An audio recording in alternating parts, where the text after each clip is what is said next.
आणि दुसरीकडे जर आपण बघितलं म्हणजे एकीकडे आज राज ठाकरेंचा वाढदिवस, त्याबद्दल कार्यकर्त्यांचा जल्लोष.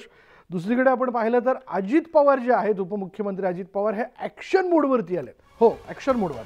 अजित पवार आज सकाळी सर्किट हाऊसवरती दाखल झाले.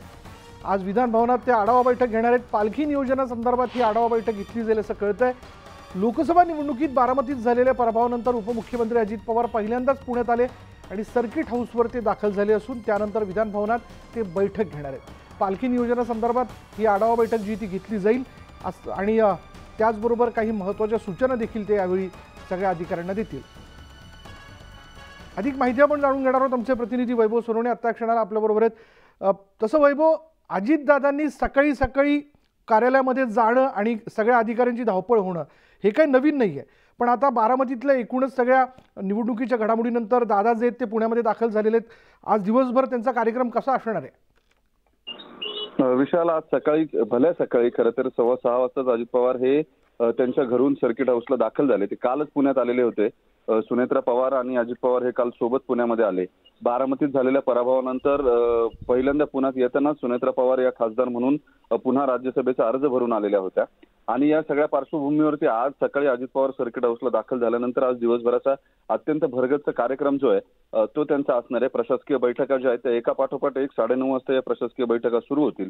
त्याच्यामध्ये वारीच्या नियोजनाची बैठक असणार आहे. सावित्रीबाई फुले भिडेवाडा या स्मारकांच्या संदर्भामध्ये सुद्धा एक बैठक असणार आहे. त्या बैठकीसाठी छगन भुजबळ हे सुद्धा पोहोचलेले आहेत. आणि त्याबरोबरच पाण्याचा धरणातल्या पाण्याचा आढावा घेणारी बैठक जी आहे त्या बैठकी संदर्भात सुद्धा अजित पवार चर्चा करतील. आणि शहरात जे इतर विकासाचे सगळे प्रकल्प सुरू आहेत, ज्याच्यामध्ये मेट्रो असेल किंवा सार्वजनिक वाहतुकीच्या संदर्भामध्ये जे बदल करण्यात आलेले आहेत या सगळ्याच्या बाबत सुद्धा बैठका ज्या आहेत त्या अजित पवार घेतील. साधारणपणे 1:30 वाजेपर्यंत, 9:30 ते 1:30 वाजेपर्यंत या सगळ्या प्रशासकीय बैठका एका पाठोपाठ एक चालणार आहेत.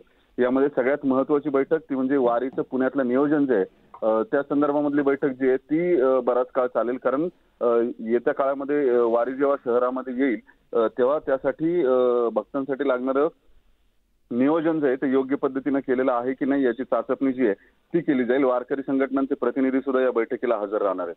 विशाल, धन्यवाद वैभव या सगळ्या तपशिलाबद्दल.